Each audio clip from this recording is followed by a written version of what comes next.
ora na korua tātoa maumahinga o te kainga nei ko Rapanui. Nā korua kui te a, turu mai korua i te hitu, i te wau mahana o ruti, ki te mahana o te reo i nei hanga ware.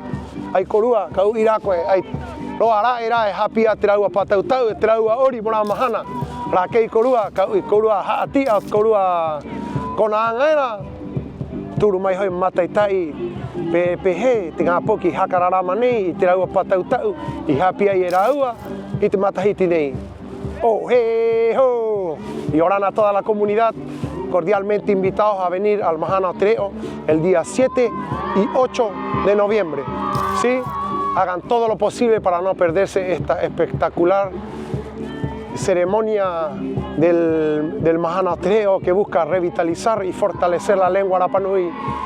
Aquí con todos los establecimientos educacionales, la educación inicial, jardines y todas las personas involucradas. Aquí son más de 1000 personas que van a venir en total. ¿Sí? Los espero ese día. Maururu.